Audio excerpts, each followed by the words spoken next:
జరిగింది. ఎందుకంటే కొన్ని లక్షలాది మంది ప్రజలు ఈ రోజు వైకుంఠ ఏకాదశిన దేవదేవుడు వెంకటేశ్వర స్వామిని అందరూ కూడా దర్శించుకుందామని, అతని ఆశీర్వాదం తీసుకుందామని దూర దూర ప్రాంతాల నుంచి మిగతా రాష్ట్రాల నుంచి కూడా ఈ రోజు భక్తులు చాలా మంది ఇక్కడికి రావడం జరిగింది. అదే విషయం ఏంటంటే ఇది చాలా దురదృష్టకర సంఘటన. ఎందుకంటే టీటీడీ ఈసారి లక్షలాది మంది ప్రజలు వస్తారని సంగతి తెలిసి చాలా ఏర్పాట్లు కూడా చేస్తున్నారు. ఈ టీటీడీ చేసిన ఏర్పాట్లని, ప్రభుత్వం చేసిన ఏర్పాట్లని కూడా నిన్న ఉదయమే చాలా మంది భక్తులు కూడా కొనియాడిన సందర్భాన్ని కూడా ఈ సందర్భంగా గుర్తు చేయాలి. నిజంగా ఒక దురదృష్టం. ఒక ప్రాణాన్ని కాపాడబోయిన సందర్భంలో జరిగిన సంఘటన అక్కడ తొక్కిసలాట జరిగింది. దురదృష్టవశాత్తు సుమారుగా 5గురు ఒక చోట, 6గురు ఒక చోట కూడా చనిపోవడం, ఒకరు ఒక చోట, 5గురు ఒక చోట, ఒకరు ఒక చోట చనిపోవడం జరిగింది. ఓవరాల్ గా 6గురు చనిపోవడం జరిగింది. ఆ 6గురులోని కూడా ఎక్కువ మంది మన విశాఖపట్నం ప్రజలు వాసులు కూడా ఉండటం నిజంగా చాలా బాధాకరం. ఈ సంఘటన జరిగిన వెంటనే ఇమీడియట్ గా గౌరవ చంద్రబాబు నాయుడు గారు ముఖ్యమంత్రి వర్యులకి ఈ విషయం తెలియటం, వెంటనే హుటాహుటిని ఇక్కడ ఉన్న ఎస్పీ గారితో అదేవిధంగా కలెక్టర్ గారితో కూడా ఏం జరిగింది అని చెప్పి ఆరా తీసి ఇమీడియట్ గా టీటీడీ ఈవో అధికారులు అందరితో కూడా ఒక మీటింగ్ ఏర్పాటు చేసుకుని ఇమీడియట్ గా అక్కడ ఏం జరిగింది అన్న సంగతి కూడా తెలుసుకోవడం జరిగింది. ఇంకా ఫర్దర్ గా జరగకుండా, ఎటువంటి ప్రాణ నష్టం జరగకుండా అక్కడ గాయపడిన ప్రతి ఒక్కరిని కూడా ఆసుపత్రికి తరలించి మెరుగైన వైద్యం అందించే వరకు కూడా మీరు అక్కడే ఉండాలని చెప్పి వాళ్ళందరికీ కూడా ఆదేశాలు ఇవ్వడం జరిగింది. తర్వాత ఎటువంటి ప్రాణ నష్టం కూడా జరగలేదు. ఈ రోజు చాలా మంది గాయపడిన వాళ్ళు కూడా ఇంట్లోకి డిశ్చార్జ్ అయ్యి ఇంట్లోకి వెళ్ళిపోయిన సందర్భం కూడా ఉంది. ఇంకొంతమంది ఇప్పుడు హాస్పిటల్లో కూడా కొంతమంది ఉన్నారు.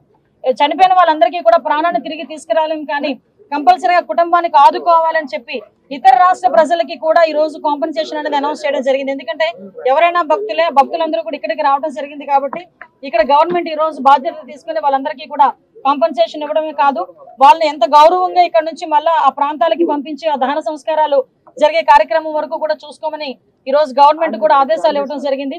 ఎవరైతే ఇందాక మీరు అన్నారు కొన్న సమన్వయ లోపమా, లేకపోతే ఏదైనా పోలీస్ వైఫల్యమా, లేకపోతే అడ్మినిస్ట్రేషన్ వైఫల్యమా, ఏది అన్నది చాలా క్లియర్ గా సీసీ కెమెరాస్ ప్రతి చోట ఉన్నాయి. మీకు తెలుసు, ప్రతి చోట సీసీ కెమెరాలో ఏం జరిగింది అన్నది కూడా మేము అధ్యయనం చేసుకుంటాం. ప్రతి ఒక్కటి కూడా ఎంక్వైరీ జరుగుతుంది. ఇప్పటికే ఒక ప్రాథమిక నివేదిక అన్నది ఎస్పీ గారు, కలెక్టర్ గారు కలిపి ఈ రోజు ముఖ్యమంత్రి గారికి మాకు కూడా అందజేస్తున్నారు. బాధ్యులు ఎవరైనా కూడా బాధ్యత రహితంగా పనిచేస్తే వాళ్ళ మీద ఎట్టి పరిస్థితుల్లో కూడా చర్యలు ఉంటాయి. కంపల్సరీగా ప్రభుత్వపరమైన చర్యలు ఉంటాయి. అందులో కూడా వెనకాడే పరిస్థితి లేదు. ఫర్దర్ ఇటువంటి సంఘటనలు జరగకుండా చూసుకునే బాధ్యత కూడా తీసుకుంటాం. ఎప్పుడు లేని విధంగా ఎప్పుడు ప్రతిసారి వస్తూనే ఉంటారు లక్షలాది మంది ప్రజలు. ఇంకొంచెం ఇంకా చాలా ఎక్కువ మంది వచ్చారు. దానికి తగ్గట్టుగానే ఈ రోజు అన్ని ఏర్పాట్లు కూడా చేసుకున్నాం. దయచేసి ప్రజలందరూ కూడా, ముఖ్యంగా ప్రతిపక్షాల వాళ్ళు, ప్రజలు అందరూ కూడా అర్థం చేసుకోవాల్సిన విషయం ఏంటంటే ఇది ఒక దురదృష్టకరమైన యాక్సిడెంట్ సంఘటన జరిగింది. దీనికి ఫర్దర్ గా జరగకుండా బాధ్యత కూడా మేము గవర్నమెంట్ తీసుకుంటాం. ఇప్పటి వరకు జరిగిన దానికి కూడా చింతిస్తున్నాం. దానికి కూడా బాధ్యత వహిస్తూనే ఈ రోజు ఆ కుటుంబానందరికీ కూడా ఎక్స్గ్రేషియా ప్రకటించి ఆ కుటుంబానికి మేము అండగా, అంటే మళ్ళీ చెప్తున్నా, పోయిన ప్రాణాన్ని ఎవరు తిరిగి తీసుకురాలేరు, కానీ కుటుంబానికి అండగా ఉండే బాధ్యత కూడా గవర్నమెంట్ తీసుకుంటుంది. ప్రతి ఒక్కరు కూడా అర్థం చేసుకోవాల్సిందిగా, భక్తులందరూ కూడా సమన్వయం చేసుకోవాల్సిందిగా అందరినీ కూడా కోరుకుంటున్నా. లక్షలాది మంది ప్రజలు వస్తారు, అందరూ వైకుంఠ ఏకాదశిని దర్శనం చేసుకుందాం అనుకుంటారు. టీటీడీ కూడా ప్రకటించింది 9 రోజులు కూడా ఉత్తర ద్వార దర్శనం ఇస్తామని చెప్పి టీటీడీ కూడా ప్రకటించడం జరిగింది. ఆ నేపథ్యంలోనే ప్రజలందరికీ కూడా టోకెన్లు ఇవ్వాలని ఒక మంచి ఉద్దేశంతో పనిచేసిన ఒక చిన్న పొరపాటు అయితే, దురదృష్టకర సంఘటన ఇది, యాక్సిడెంట్ ఇది. కాబట్టి ప్రజలందరూ కూడా అర్థం చేసుకోవాల్సిందిగా కోరుకుంటున్నారు. ఇప్పుడు ప్రాథమిక నివేదిక ఇచ్చారన్నారు. సో ప్రాథమిక దర్యాప్తు ఏంటి? రెండోది వచ్చేసి ఏమైనా ఇందాక మీకు చెప్పానండి, ఎవ్రీవేర్ మేము సీసీ కెమెరాస్ ఏర్పాటు చేసుకునే ప్రతి ఒక్క కూడా వాయిస్ రికగ్నిషన్ గానీ, వాళ్ళకి టోకెన్స్ ఇష్యూ చేయడం కానీ ప్రతి ఒక్కటి చాలా పక్కాగా చేశాం. ఎక్కడైనా కుట్ర కోణం ఉందని ఆ కోణంలో కూడా మేము కూడా దర్యాప్తు చేస్తున్నాం. ఏదైనా కుట్ర కోణం ఉందా, లేకపోతే బై యాక్సిడెంట్ జరిగిందా, ఇప్పుడు ఇమీడియట్ గా మేము కుట్ర కోణం ఉందని మేము మాట్లాడకూడదు, మా దగ్గర ఆధారాలు లేకుండా మేము మాట్లాడకూడదు.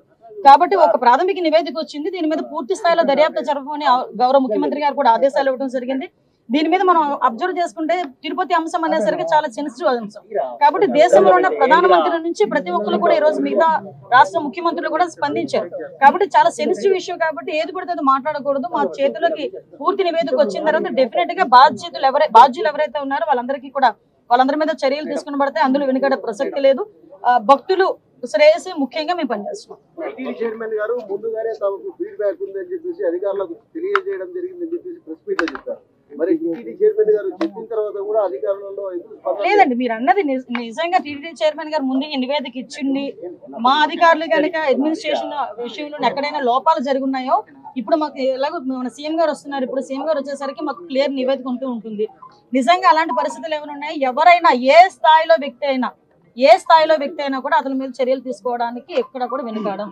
చైర్మన్ గారికి ఫీడ్బ్యాక్ ఉంది, అది అధికారులకు చేసినామని చెప్తున్నారు. అదే విషయం చెప్తున్నాను కదా సార్. నిజంగా అదే పరిస్థితి జరిగి బాధ్యతారహితంగా ఎవరైనా పనిచేసి ఉంటే, బాధ్యతారహితంగా పనిచేసిన ప్రతి ఒక్కరి మీద కూడా చర్యలు ఉంటాయి. ఇదేది దాచేసి దాగేదేం కాదు కదా. ఈ రోజు కాకపోతే రేపైనా తెలుస్తుంది ఎవరు బాధ్యతారహితంగా పనిచేశారన్నది. కాకపోతే ప్రతి ఒక్కరు కూడా బాధ్యతాయుతంగా పనిచేయాలని మేము కోరుకుంటున్నాం.